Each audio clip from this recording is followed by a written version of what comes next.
Hi. Hello, Jane, right? Yep. Jane? Okay, Yes, great. Jane. My name is Nem. I'm going to be your nurse for the day, and I'm going to be talking you through some of your medications, or just the two of the medications, which are your inhalers, and how to use them properly to help manage your COPD symptoms, okay? Because I've heard you've been kind of having a hard time. Yes, I've been having a hard time telling the difference between the two of them, so. Okay, sounds good. So the first thing we'll be talking about is how to differentiate or what the differences are between the two, okay? Okay. So I see that you have your inhalers here. Do you mind if I take a look at this one first? Yes. So we're going to be talking about the differences between these because this one is a short-acting and that one's a long-acting inhaler. Okay. So basically, this is called albuterol. This is a short-acting medication which is used in emergency situations. So it's a rescue inhaler. So basically, this is going to be used only when symptoms such as sudden symptoms of shortness of breath or dyspnea, which is difficulty breathing, kind of just happen out of nowhere, and you need to relieve your symptoms right away because it's a short acting, so it happens really fast, and it'll help relieve those symptoms to make you more comfortable.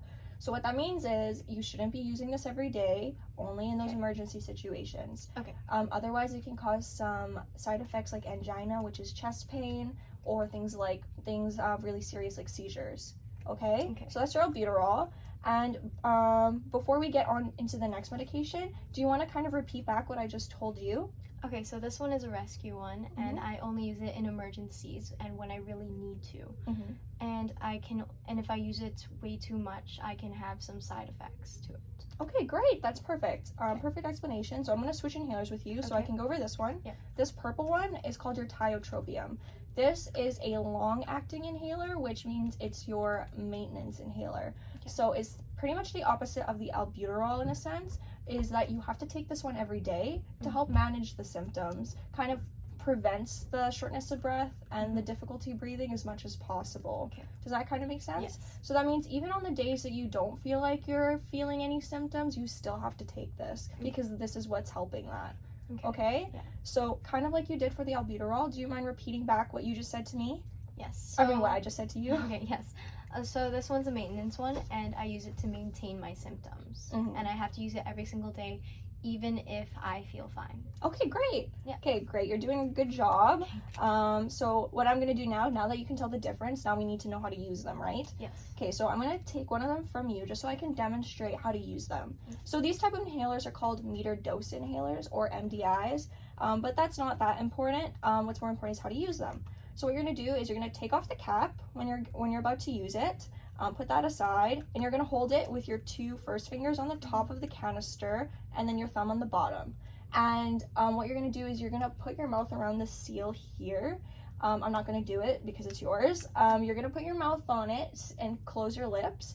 And what you're going to do is, as you're about to press on this canister on the top, you're going to inhale as you're pressing. And after you press it, you're holding for 3 to 5 seconds, like breathing in slowly.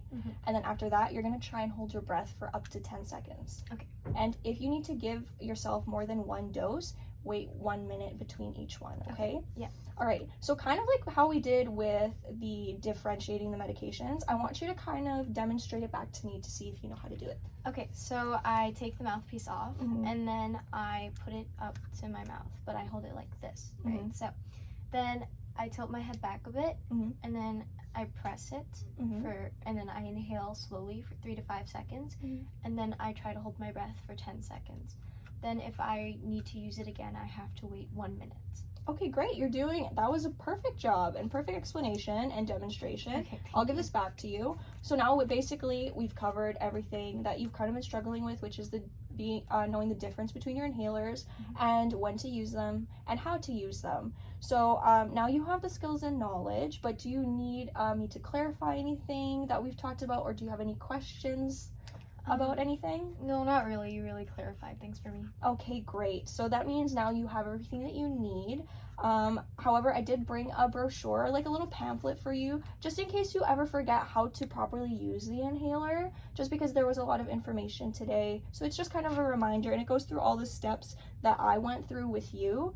Okay. So you can leave it in your back pocket or your purse if you ever need a little reminder on how to use them. Oh, okay. Thank you. So that covers our session for the day. If you have any other questions or concerns after you leave, contact your primary healthcare provider as soon as possible, okay? Okay. Okay, great. Okay, It was very nice meeting you. Yes, you too. Thank you Okay, so much. bye. Bye.